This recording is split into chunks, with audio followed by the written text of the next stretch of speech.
Start.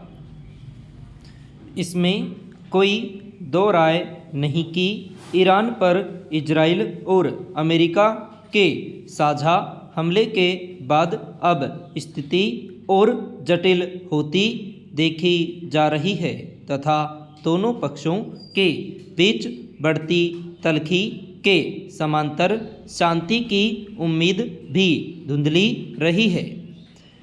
मगर इस हालत में भी दुनिया के ज़्यादातर देश यही चाहते हैं कि यह युद्ध रुके और विवाद का हल संवाद के सहारे ही निकाला जाए।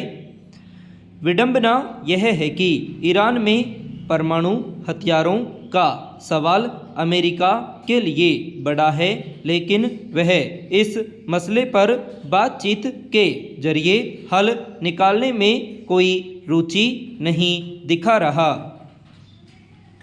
उल्टे इजराइल के साथ मिलकर उसने जिस स्तर का युद्ध छेड़ दिया है वह परमाणु निरस्त्रीकरण में कैसे मददगार होगा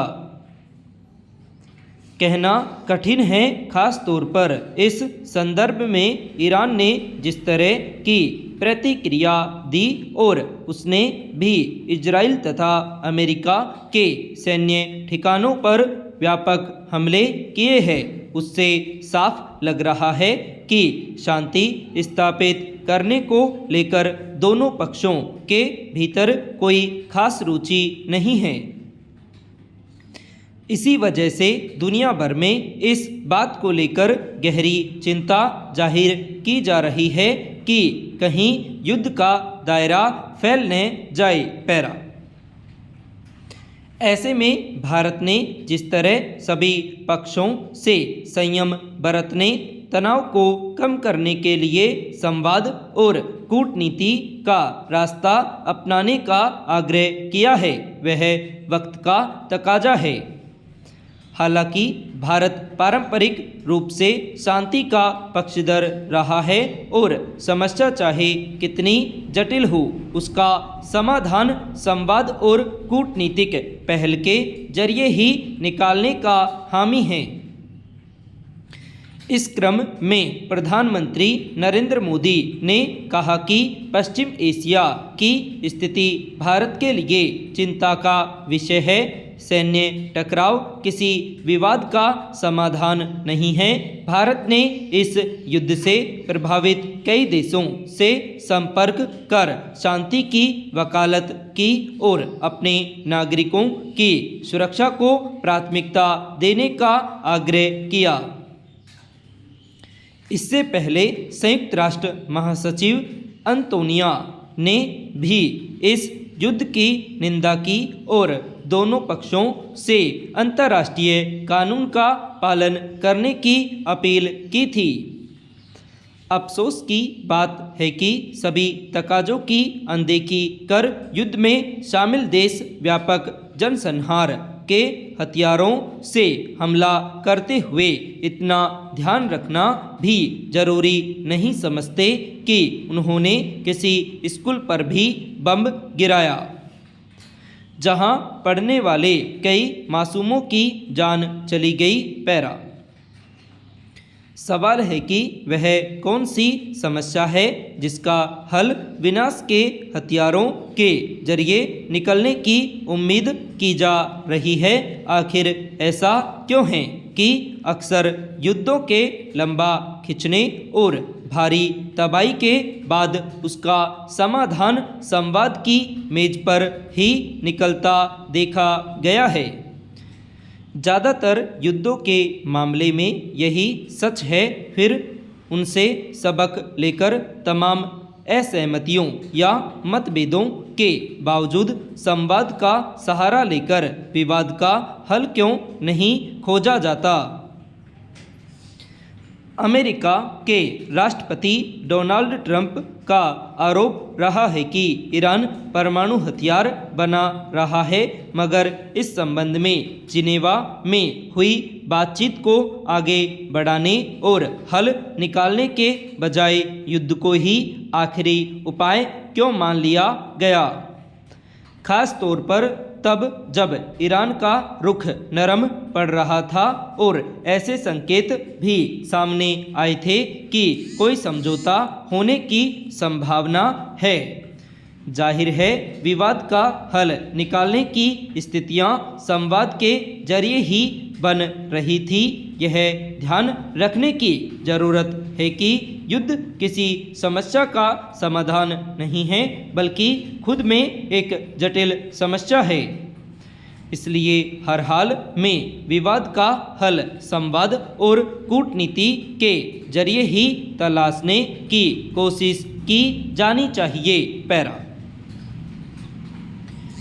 अगर किसी नागरिक को न्याय पाने के लिए वर्षों तक इंतजार करना पड़े तो आखिर उसका क्या महत्व रह जाता है।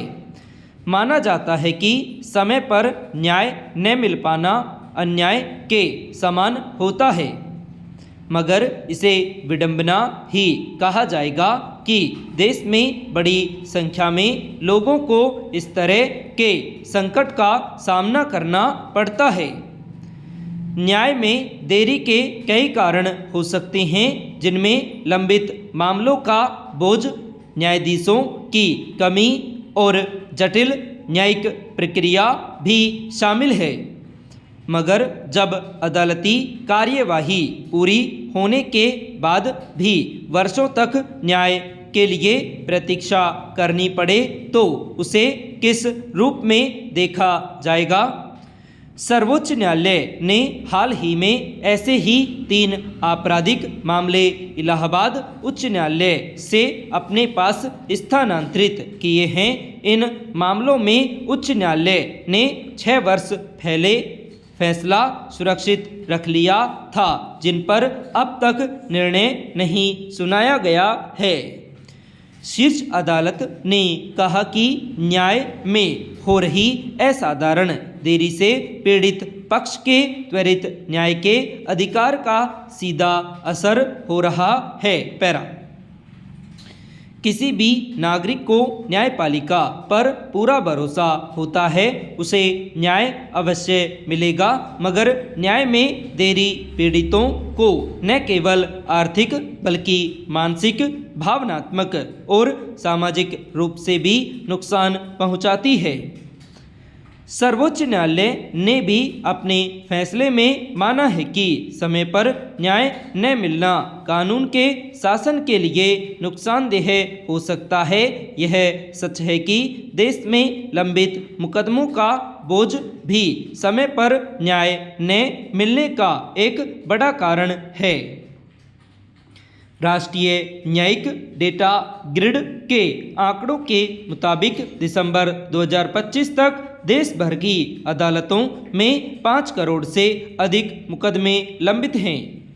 माना जाता है कि न्यायाधीशों की लंबी और कमी एवं जटिल न्यायिक प्रक्रिया की वजह से भी मामलों की सुनवाई में देरी होती है।